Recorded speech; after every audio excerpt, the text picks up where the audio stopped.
There we are. There we are. We are live. Another edition of Tiger Bait live. Buddy Songy in the house with myself, Mike Scarborough. Big news tonight. Early this evening, Cai Bates. A lot of people thought he was Tennessee bound.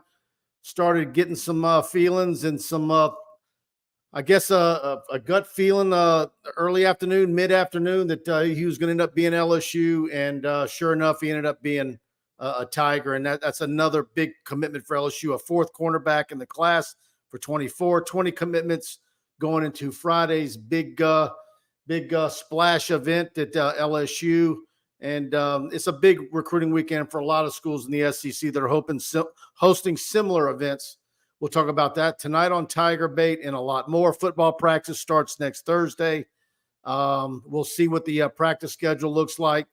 And we're absolutely chomping at the bit to get football here and cover it for all of you. So welcome in, buddy. Good to see you, Mike Scarborough, the publisher of TigerBait.com. And the beat goes on. That's an old song that some of you north of 50 or 60 may remember, but it continues to be a hell of a summer for you Tiger fans. I don't know one person, kid, dog, whoever, who's had sand kicked up on that purple shirt and that gold beach towel, because the good days, les Baton Rouge.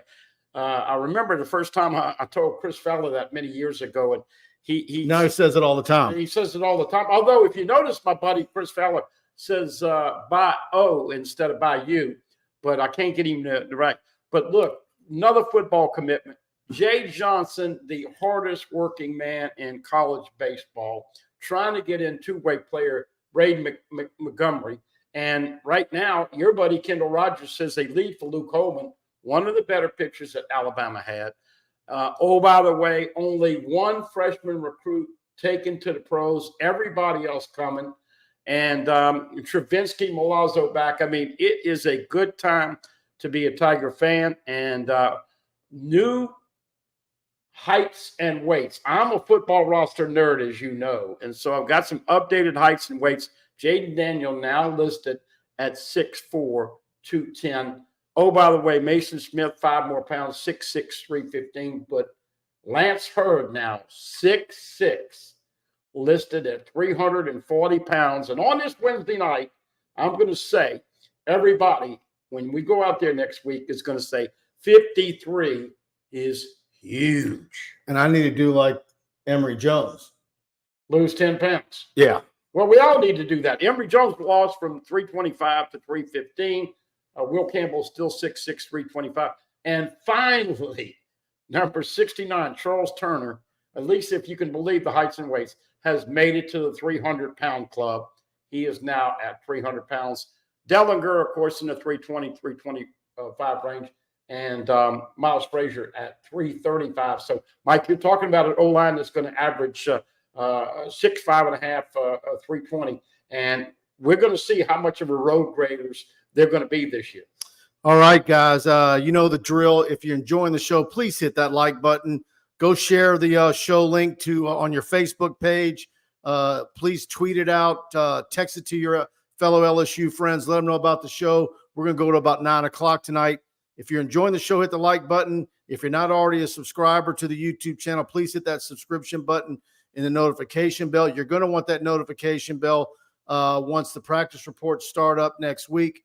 And we've got a lot coming your way on Tiger Bait and some new things that new wrinkles we're looking forward to add throughout the upcoming season as we expand what we do at Tiger Bait. But it's exciting times, and I'm so glad that football's here. Baseball made the summer a little less shorter.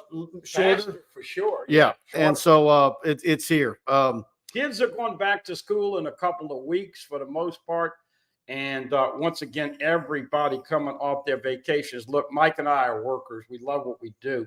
And you can see we don't have the big tan. You'll start to see more tan. I'm going to cut Friday morning and Saturday morning to get my work in, because we're going to be sweating profusely.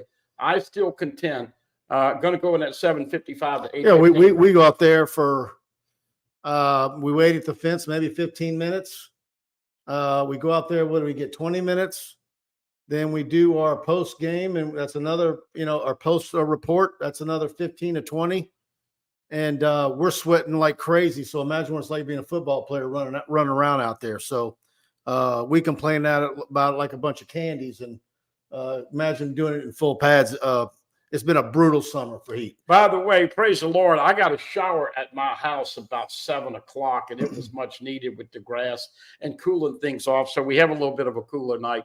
But once again, always appreciate all of these subscribers and big fans of Mike, because it's a lot of fun as we get into the blood, sweat, and the tears. And once again, Mike, predictable, second to Alabama in the West, but 6 LSU Tigers on the first team. And it will be interesting to see if there are going to be some surprises. I'm glad to see Bates, Juwan Johnson, and all those guys commit at corner, because, look, that's what we keep talking about. Who are going to be your top 4 corners, and then who are you going to be, you guys in the slot? And as we know, you got to have 2 deep on both sides of corners, and you're going to have a couple, 3 players in the slot. So the secondary, I think, is the big thing I'm going to concentrate on early on in the fall camp. You probably will take the opposite side. And 8 running backs if Emory is, in fact, on the field. And hadn't seen Connor Galbraith listed, the big tight end, but a lot of new tight ends. Mason Taylor, by the way, now listed at 255, played at 245 last year. He is going to be a beast once again. Trey Pautan with a super chat. Thank you, Trey. Says, good evening, Mike and Buddy. What day is opening practice, and which position group are we flooding to? God bless. Next Thursday, if everything holds from what we've been told for weeks. They report on Wednesday, first practice on Thursday. And no, I'm not going to be out there. I'm not going to shoot video of them walking up the sidewalk with a microwave. I don't know why they still do that. The guys don't ever leave. They're here all summer. I don't know what they're shooting, but I know they staged some events for the jocks in the cobbles of the world, but we never go out there and do that. I will make this fearless prediction that Michael Cobble will be the first question of the year to Brian Kelly. And I kind of bandy this about, and it's not anything to do with Coach Kelly, but it's us talking as fans and media people and all. Do you think that Kim Mulkey winning a natty that kind of started the parade, and then Jay Johnson winning a natty, and both of those were second-year coaches at LSU, ironically, Brian Kelly in year 2. I think the football fan is smart enough and savvy enough to know we'll find out what they have, because there's a lot of different pieces. But does the brain of the Tiger fan expect just a tad bit more? Oh, absolutely. Because of what happened with Mulkey and Johnson. Say to that LSU fan, it could happen. Now, you got to get the breaks and the luck and all that. But I think winning is something that people can get used to. I mean, a lot of it is can you stay healthy? I mean, I'm sitting here, been saying 11-1 for months, but they start having some key injuries in the next 3 weeks, and all of a sudden, I might start singing a different tune. But you want to talk about buy-in and all that stuff? Well, I'm bought in. I believe it, and we'll see. You haven't given a prediction yet. I'm sure you're going to wait a little while, but I want to see what they look like at practice. By the way, more updated dates. And heights and weights. Aaron Anderson now up to 190, 5'8", 190. Shelton Sampson, 6'4", 190. Number 2, man, is he going to step up and be one of those third wide receivers? The kid from ULL, we mentioned him today. Conor Lacey. A lot of people beat him up for those drops last year. He had a hell of a spring game, and by the way, ran over Harold Perkins en route to the get. That's just it. A guy like him, though, you have a drop or two. Can he stay healthy? Because you do either one of those two happen to you, and that room is so deep, it might be hard for you to get back in there. And Brian Thomas Jr., number 11. Come on, baby. This is your year. This is your year. He's at 6'4", 205. I have compared him favorably to Terrace Marshall. Terrace Marshall was lights out.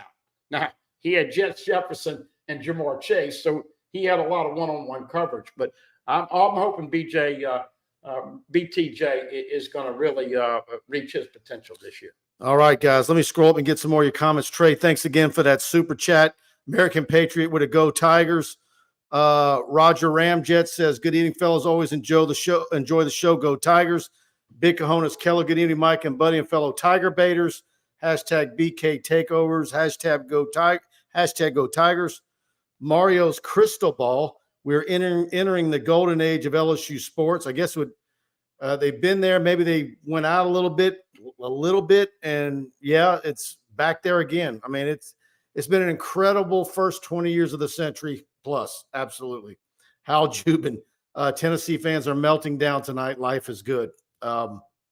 You listen to Cai Bates, and he starts talking about his childhood dream and watching mixtapes of Patrick Peterson and Tyrann Mathieu. The DBU thing is a big sell.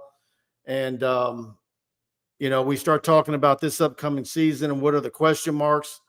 And I don't think it's going to be long before cornerback is no longer a question mark, and it's right back to being the strength of the football team every year. And rightfully so, being classified as DBU. Now, look, LSU's been torched a couple times in the last few years, and they've lost a little bit of that luster. But as you were talking about cornerbacks and safeties, they're coming in. They've got to be selling the fact that, look, man, Zy Alexander, LaTerrence Welch, Denver Harris, J.K. Johnson, all those incoming Chestnut, Hughes, and no, I'm just talking about the outside corners. Then you got Chestnut, Toviano, and Sage Ryan as the box safety and the nickel.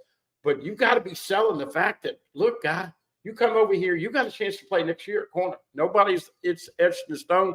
And I think it's the area that we will concentrate on because you just don't have much prior experience at corner. Bart Smokey says, do you see us getting commits at the Splash? They could. When you have the numbers that we have, and we've got a running list on TigerBait, and you got a nice group of non-committed to go along with the committed. Let's see, 1, 2, 3, 8, another 10 or 12. I mean, you've got, close to 25 or 30 non-committed that are going to be there. But a lot of them are for the class of 25. Could you get one or two of those? I'll say this, it's not the end of the world if you don't, but I have a hard time believing with this being the last week before these kids go back home, get back to practicing high school football. Could a guy like Wardell Mack end it? Could he do something out of the blue? That's a Texas LSU battle for him. Cornerback from John Ehret.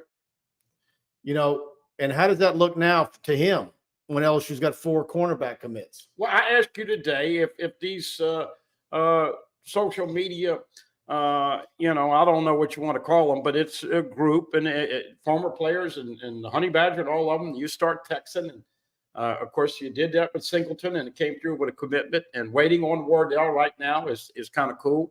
But, I think if you add him, that would be the last corner you'd take in the 24 class. Yeah, and you look at some of these guys. Like Mack is a guy that doesn't do any interviews. It's very rare, and it's usually a guy who happens to get him in person. And, he's not a big guy who's tweeting or Xing, whatever Elon Musk wants us to say it is now. That he's changed the name, but he's not a guy who's tweeting out a dozen things a day. I don't necessarily think he likes the recruiting process. A lot of guys want to get it done before their senior year. That's why LSU's got 20 commitments right now, which is par for the course. I think I set the over and under by Labor Day at 21. Yeah. And you're going to get there. I think it's going to be darn close if it goes over. But it won't surprise me. A fantastic list. We've got a running list on the TigerBait.com message board, Tiger Den. It's pinned at the top. I'm going to keep it there. We're going to have running updates all day on Friday. This is really a fantastic event that they're doing. And I think this is something that's going to continue going forward, just like that Friday Night Lights they did last month. that was special. Those kids' eyeballs were as big as saucers to be able to have that little 20-minute segment inside Tiger Stadium. That's huge for those kids. And it's unbelievable to me. And I told Frank Wilson this, that it took them that long to do that. And I think this event's going to be equally as big. I think it's going to help them with some of the kids. And I know someone brought it up. I was seeing some of the comments earlier asking about Dominic McKinley. Big Cojones Kelly, when you have buy-in, great things happen. Ricky Field, Alex Brevin with a 3-run home run tonight.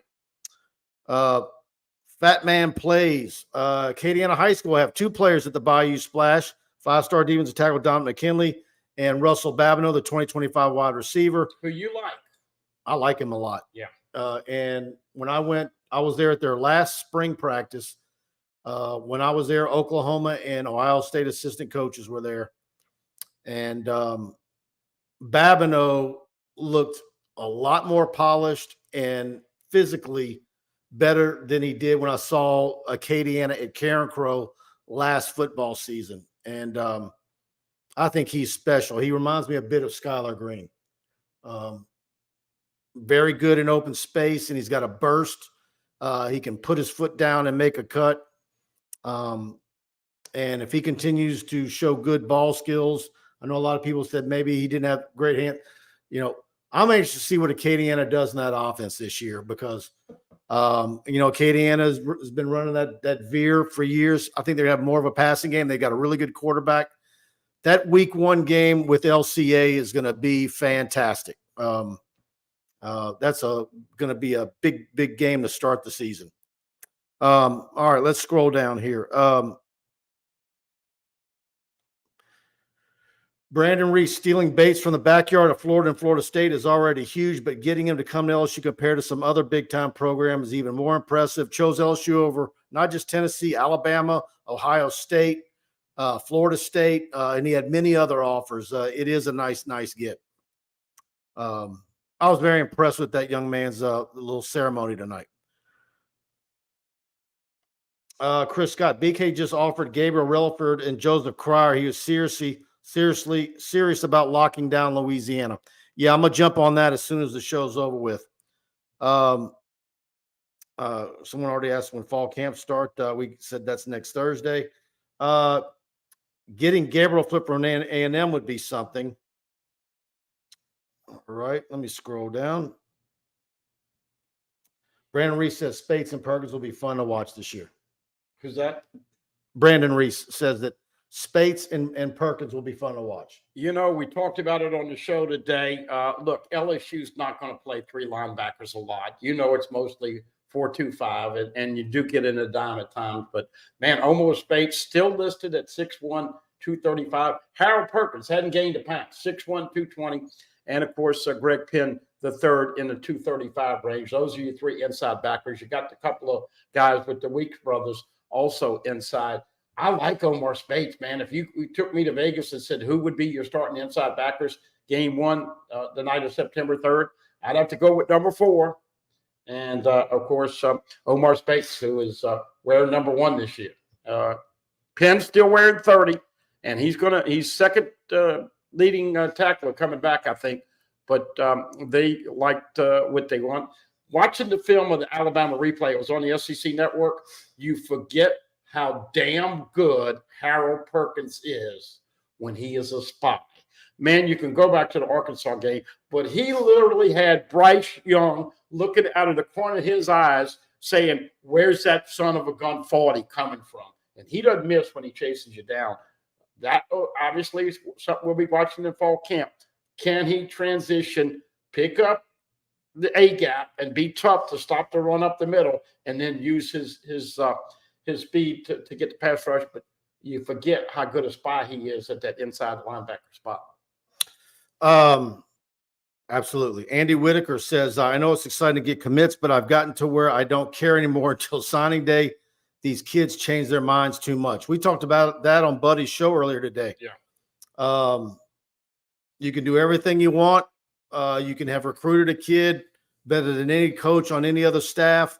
You can have the best relationship with the mom and the dad. And then something crazy can happen with NIL the first or second week of December and really turn things on its ear. And so, but I don't know that LSU is unable to be competitive with anybody in their peer group when it comes to that. Well, and look, we talked about it with Jacoby Matthews and Harold Perkins, and they decided that they wanted to put their eggs in the basket of Harold Perkins, so had some New Orleans ties and wanted to be an LSU Tiger. You're not going to get every guy that you want, but I've asked you this, and I think you're comfortable saying this. LSU is going to be 5, 6, or 7. And if you get the right people and keep the fence around the state of Louisiana, that's going to be plenty good enough to continue winning at the rate LSU fans want them to win. Yeah. I will say this. I think it's just my perception that, you've got reasonable NIL money out there, but if somebody comes in and blows the water out on the eve of signing day, and they're getting an extra $150,000 or $200,000 out of somebody, I don't think BK is just going to say, "Look, we love to have you, but we're moving on." I mean, I just think he's that kind of. He's not going to play that game up to a certain level, but that's always the worry. You never know when some big time car dealer out of state falls in love with a particular recruit, or that's the biggest need on his favorite team's roster, and he's going to come in and do something crazy. On the flip side, do you want to get paid now, or do you want to get paid when you make big money on Sundays? Now, there's a lot of controversy going on in the NFL right now because they're not paying the running backs what they want. And Najee Harris and a bunch of them are going like, "Oh, yeah, you want me to run the ball and score the touchdown and do all this stuff to end the game to secure the game, but you don't want to pay me more." I think they're growing rates for running backs at 10, 11 million a year or whatever. But the point of it is that I was getting to, say A&M gets a guy like they did with their big class a couple of years ago. They had a bunch of transfers out on that class because you get there for NIL, but you got to get developed because everybody wants to play on Sunday, and you got to look at the guys that have made themselves much higher draft spot and prospect versus getting a bunch of money and being happy for 2 or 3 years, but you don't get developed. And Kelly and his staff, I think, are selling that point. Over a 3 or 4 year period, let's say you have 300 kids come through a program. Okay. How many of those, what percentage of those kids between NIL money, the education, the dental, the living expenses, the non-disposable income, that this might be some of the best years earning wise in their lives? The guys that aren't going to get drafted and are not NFL prospects that are on a roster. I mean, over the years, I've seen guys arrive at LSU from high school with almost no teeth. And by the time they graduate, they've got a fresh set of teeth. Mm-hmm. I mean, you're talking about many tens of thousands of dollars of dental work that was paid for. And they just say it would happen on a football field and it gets covered. But I was talking about a guy like Will Campbell. I don't think Will Campbell got a big NIL deal to get here. Yeah. But if he goes as the first left tackle in 2 more years, my whole point is that he's going to blow away any of that NIL money. And I think that's what LSU, when you get into these bidding wars, you got to say, look, where are you going to be in 3 years? Are you going to be playing for championships? Now, the pros are going to find you wherever you are, but are you going to have a great 3 years, or are you going to come over here, take less money, but come draft day, you're making a big payday because of the way you got developed? Absolutely. This is a good one, and I haven't gone and looked at it, buddy. Have you looked? You said you're looking at the roster. Andy Whitaker, how many scholarship players will we have come next week? Are we back to 80 plus? What's the final number? The problem with knowing that exactly is not knowing exactly the walk-ons that he gave a spot to. Walk-ons and who's getting a I'm not counting those. But I will tell you that, and Brian Kelly said they were not going to be at 85 this year. So I think there's one more year to get to 85. But they got to be close to 80. Yeah, I think it's closer to 80. But you're going to have appreciably more depth. I was just going through the wide receiver room, 12 wide receivers. We talked about 8 running backs. We talked about 4 or 5 tight ends. We talked about 3 quarterbacks. LSU, you don't want to get injuries and hurt, but trust me, what you saw in the spring is a shadow of what you'll see on September 3rd. Dwayne D, I just watched a compilation of Harold Perkins' plays from last year. It was like watching a bombardment of missiles firing off left and right. He was amazing. He's uncanny, Mike. And I was watching it with There's some Bryce honey Young. badger in him. But if you watch Bryce Young, they made Bryce Young look like a mediocre. Now, Bryce Young came back in the fourth quarter and had a big game.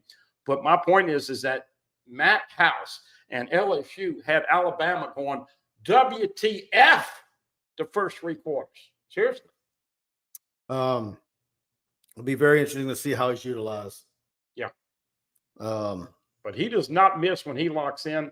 And they screwed him out of a sack and a fumble or something in the Arkansas game. But the Alabama game and the Arkansas game are two games he took over. But now you got Mason Smith and others that are going to free up some space for him. Going to be interesting if they send him on a blitz right up the A gap and he gets freed up because Mason Smith is tying up two blockers. Pull it for number 0 to have a healthy year, Mike. Brandon Reese, if we get McKinley and Simmons to team up with Mason next year, that D-line will be interesting to watch next year.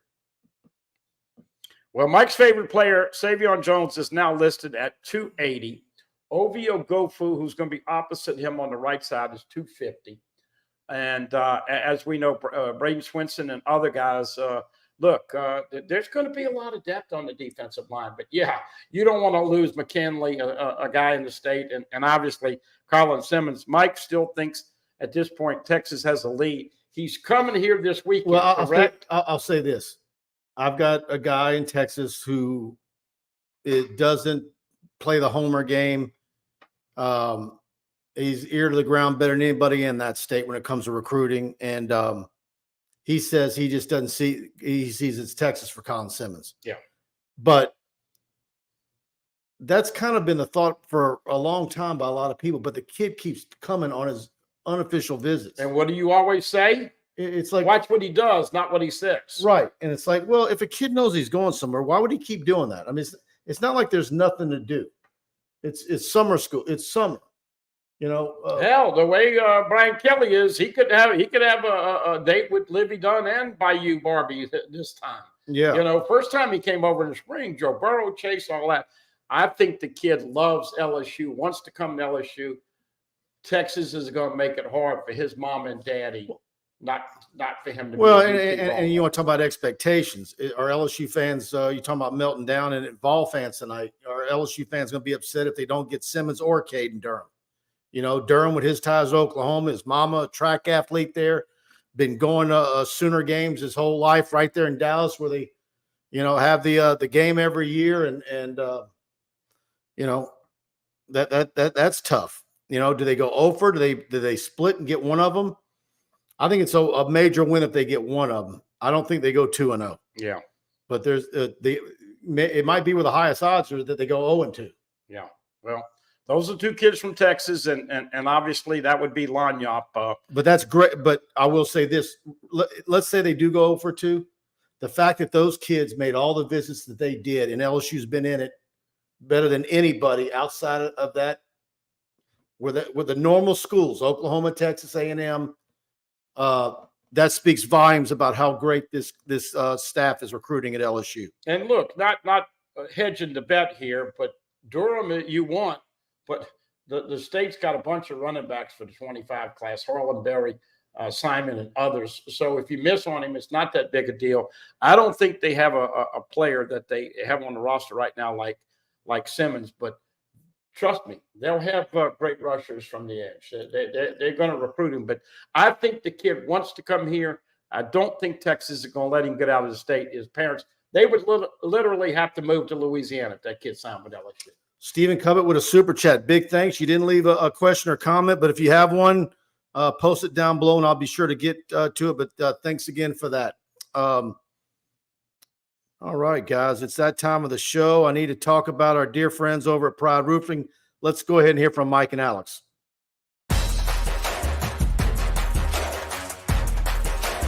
Hey, it's Michael and Alex again with Pride Roofing. Here we grow again.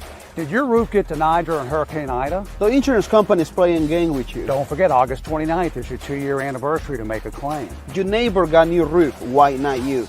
Pay your deductible, We're fortified, certified. We do your roof. You came on the Pride umbrella.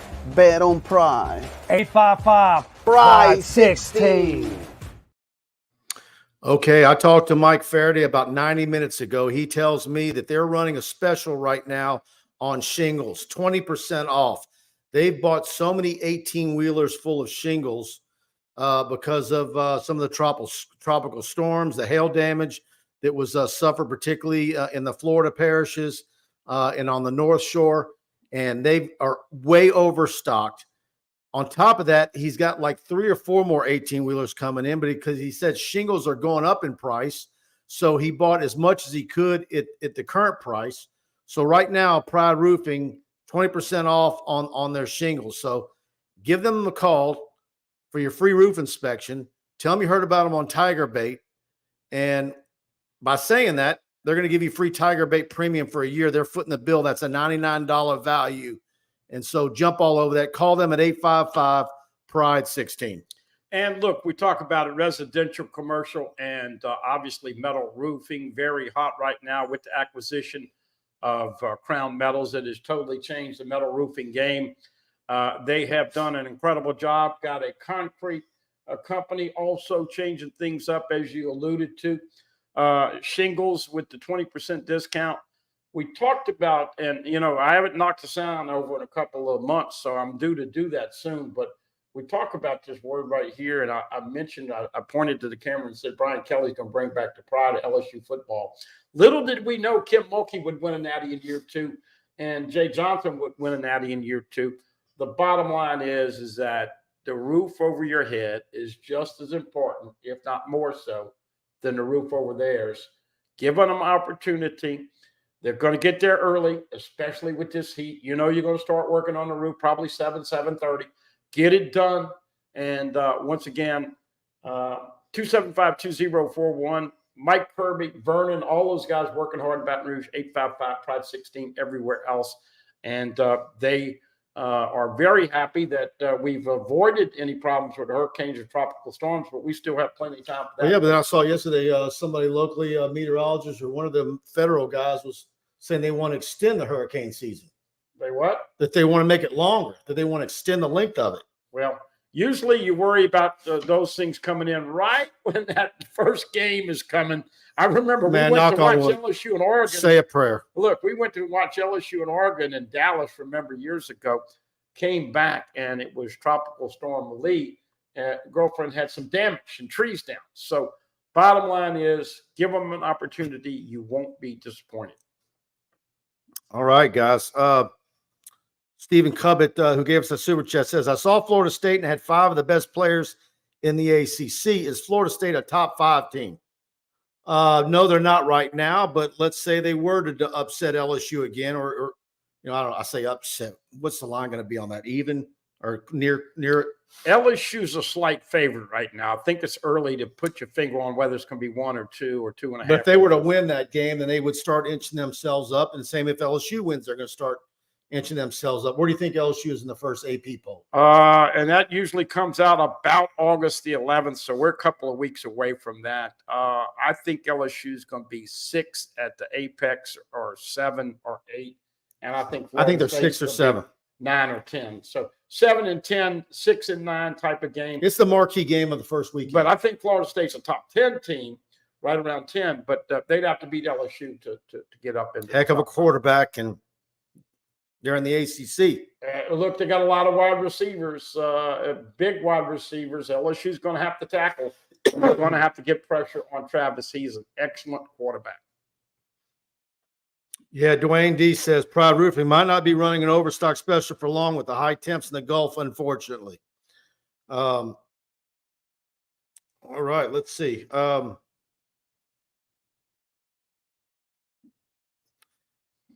Darren Tross, Simmons' younger brother, is a special needs student, and they are very close.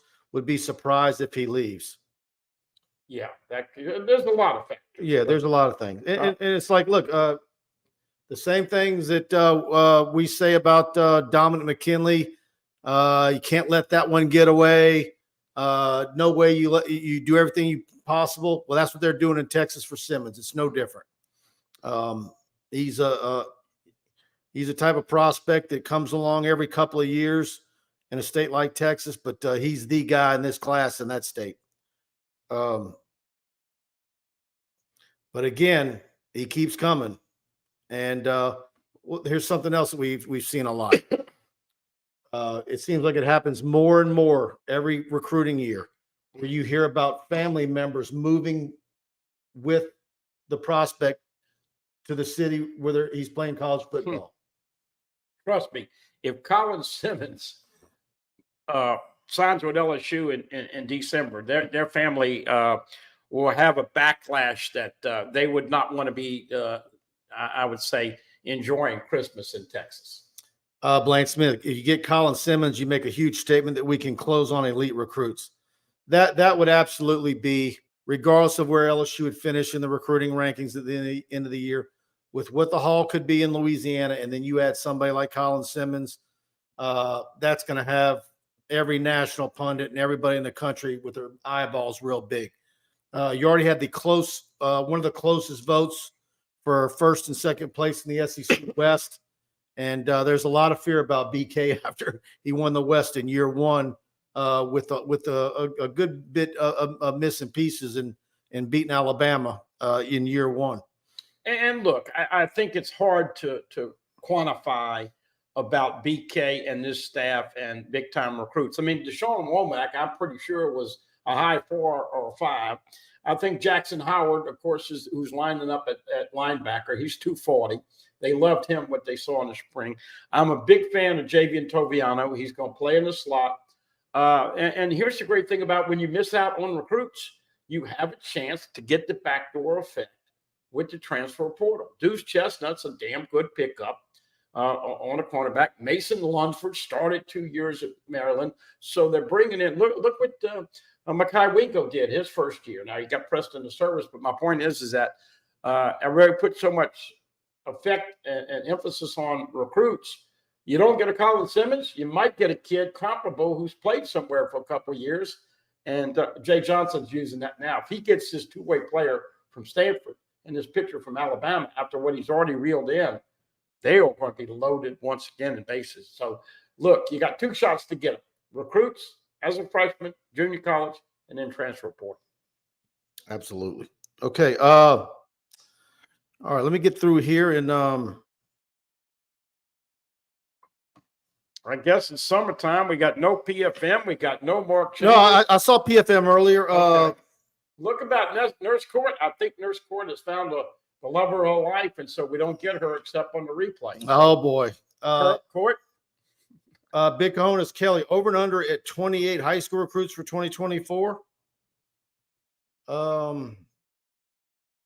Unlimited numbers again, Mike, except you can't go over 85. 28.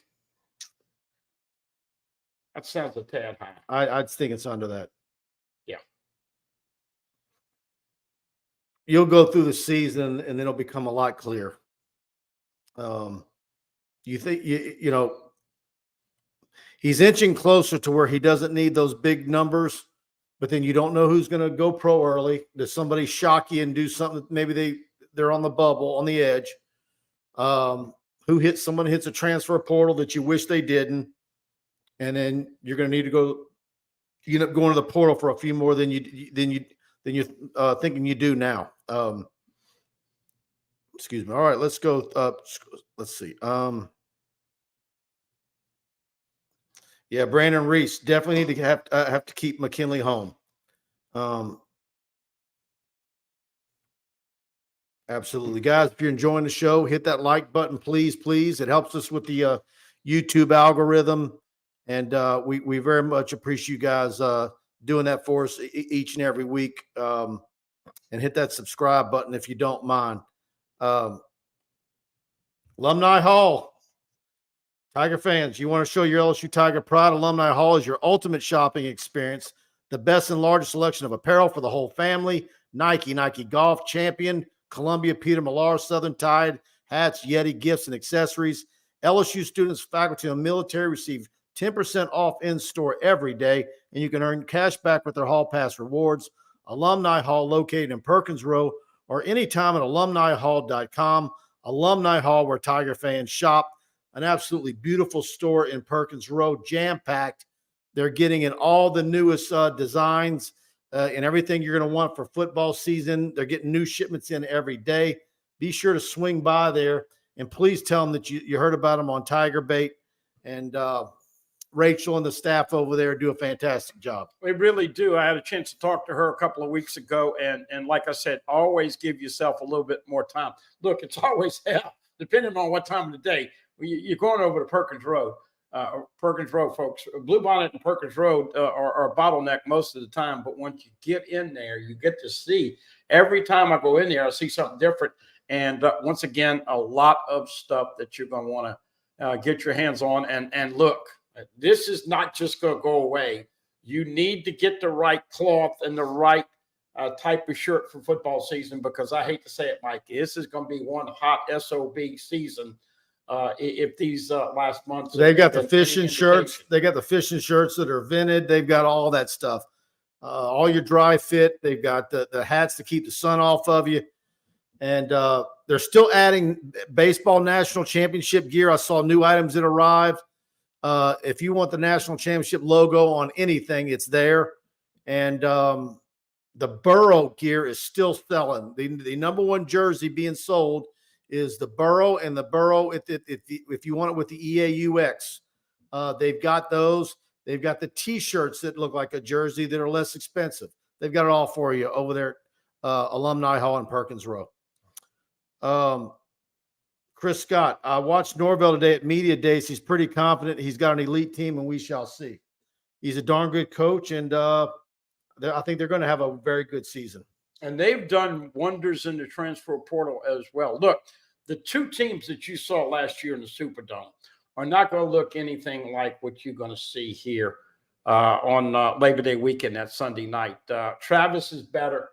They got that big 6'7" receiver. Keon Coleman coming over from Michigan State. They got a little scat back, got a good running back. I think we all know that the difference is Will Campbell was blocking a really good rusher. Edge rusher from Florida State.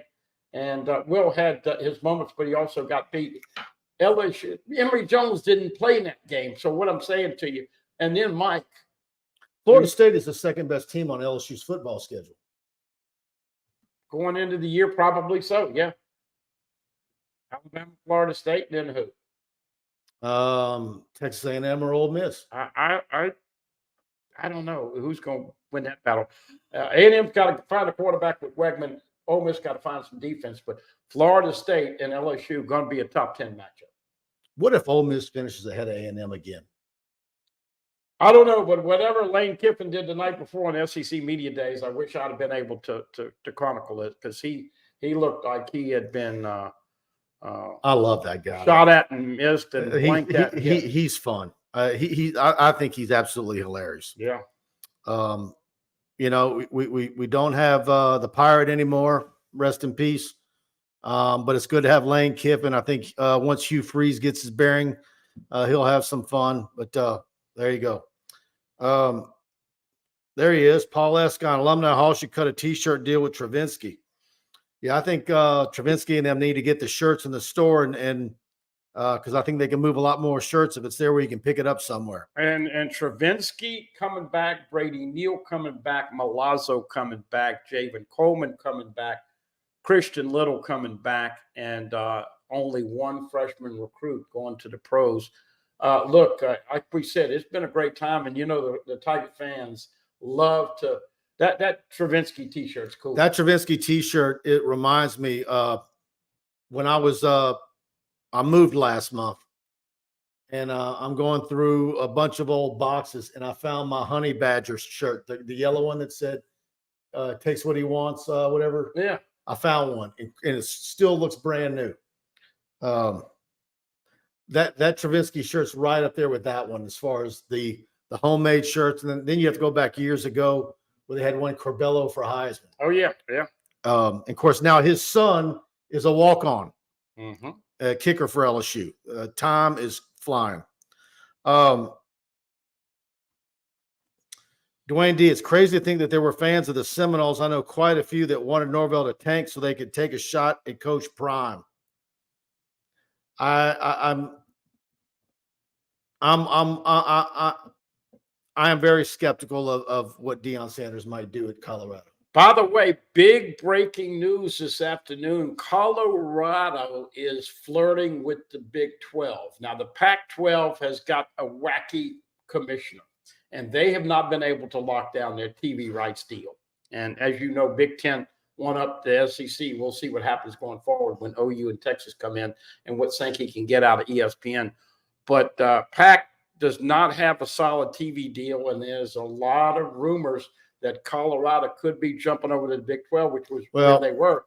But back to Deion, poor guy's had a lot of problems with his feet and his toes and diabetes, so he did not make it to media day, had an assistant coach go. But I'm with you. They won one football game last year. Look, he's going to bring prominence. He's going to bring publicity. He's going to bring the media over there. But I don't know if that's going to be as quick a fix as Brian Kelly. You talk about the Big LSU. You talk about the Big 12, and because of these new mega conferences and them losing Texas and Oklahoma, and now they're talking about playing games on Friday nights. I mean, that's what they have to do in those leagues. They're being forced into that, but that doesn't do you any favors with the high school coaches in the state of Texas when you're playing college football and going against them on Friday nights. And I think that it could end up hurting them. Yeah, I think Deion's got to win some games at Colorado before he'd get consideration for a program like Florida State. Yeah, even though he is an alumnus. He dubbed the force that Colorado announced they were going to the Big 12.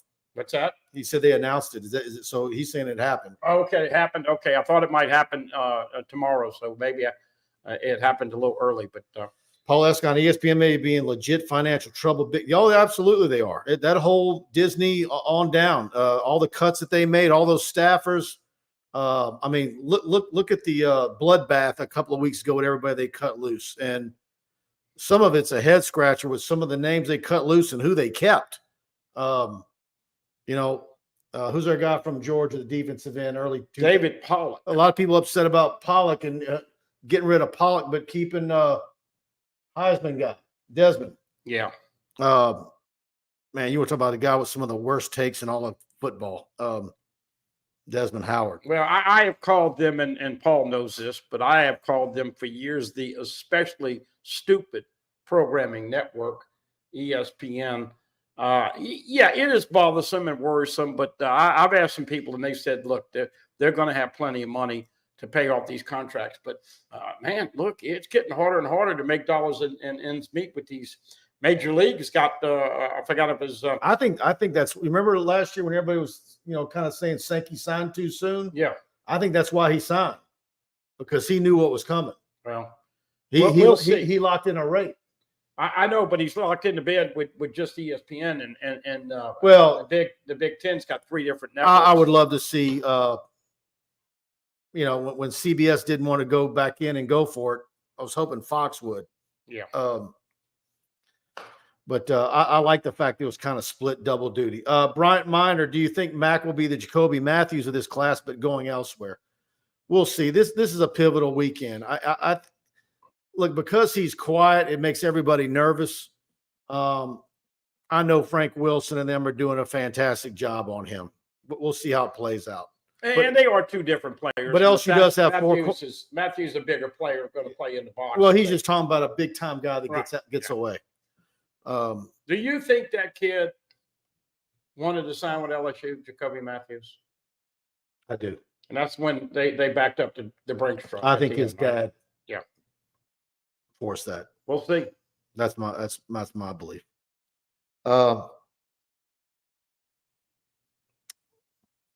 E-Dub the fourth. Who gets 7 and 18? I think Josh Williams gets 18. Maybe Jaden Daniels gets 7. I have not spent much time thinking about that. Of course, that's one of the first questions I asked Coach Kelly when he got here.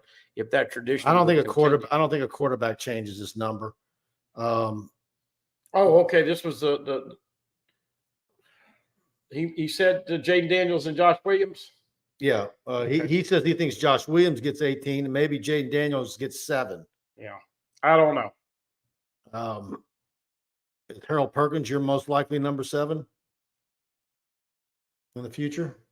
Well, he just changed from 40 to 4, so I don't think. Yeah, I don't know how. Yeah, is he got 3 number changes in his career? Look, sure will sell a lot of jerseys. Now, speaking of Paul, he does not like this tradition. He wants it to die. When I asked Coach Kelly about this when he got here, he said, "Look, the players want this. We're going to continue it." I agree. So I think I'm with Paul. But I do think there's so much emphasis now. Look, all it took was a few bad years of giving those numbers to people who probably shouldn't have gotten it, and it's like I see someone says put 7 on ice for a good while. Maybe you should only pull it out for that once in a decade player. Yeah. You know, a Stingley, you know, a Matthew. We'll see. Yeah, a lot of people saying give it a break. Big cojones. Let 7 take a break. Mm-hmm. Drew Boogie, with the addition of Texas and Oklahoma at this point, should the winner of the SEC just be automatically crowned the champion of college football? I know one thing, when it goes to 12 playoff teams, should be a minimum of 3 SEC teams in there and maybe 4, but no less than 3. Huh? Yeah. Look, this year it's a crapshoot as to whether LSU can get into the top 4. You look at the schedule. Mike has them 11-1. I want to wait to see what they look like before I put a number on it. Obviously, my contention of predicting the record would be twofold. Are you going to beat Florida State, and is Jaden Daniels going to stay healthy? Now, Jaden Daniels stayed healthy until the last ball game of the year against Georgia, and of course, he got lifted up by Big 99 and had a weak ankle, but came back to play in the ball game. But you can't know those things. But everybody's got to battle injuries. So that being said, Mike, I think if they beat Florida State, the next big game they've got is at Ole Miss, and then they could be 6-0 at the, and that's with 4 road games and 1 neutral game. Be 3 road games and 1 neutral game. The back end of the schedule is 5 out of 6 at home. Got to play Alabama, but could you imagine they beat Florida State and then they steamroll obviously Grambling, Mississippi State, Arkansas. You played Ole Miss. Got a chance to be 11-1. You beat Florida State. Chris Scott, just don't give us Joe Tessitore week 1. Holy cow, man! I'm watching the SEC media days the first day, and look, I don't want to throw too many comments his way, but he acted like he had just drank 18 Diet Cokes in a row. He was wired up like you couldn't imagine. And I thought that, when you're in the lead gig like that, you carry the football, but you also distribute it. It's like a quarterback. You got to make the people around you better. And I thought Joe was on a little high testosterone that day. All right, guys. Hit that like button, share, subscribe. Go to TigerBait after the show's over with. Subscribe. Try us out for $1. We've got Cai Bates' commitment story on the front page, and also the link to our premium message board where we've got the running list of who all will be at the Bayou Splash on Friday. We're going to have updates there throughout the day, and then we'll be reaching out to each one of them afterwards to get the comments. Of course, we'll be on commitment watch on high alert throughout the weekend. And so we've got a lot coming your way on TigerBait. Practice starts next week. We'll be back here next Wednesday night. And then we'll start. We're waiting to get our email from LSU Sports Information with the full schedule, what our access is going to be, what days we get coordinators. Buddy and I are believing that it's going to be morning practices to start until school starts. So, and we're going to start having position breakdowns. Brian Lazar's got a big baseball feature coming that'll be for the morning as well. Got a couple more recruiting updates that are going to post tomorrow and a newsletter going out tomorrow. That's why you need to subscribe to TigerBait.com. Go after the show. Try us out for $1. We've got a lot coming your way. And thanks again, Buddy, for being here tonight. And we'll see you guys on the other side. Stay hydrated, everybody. Good night.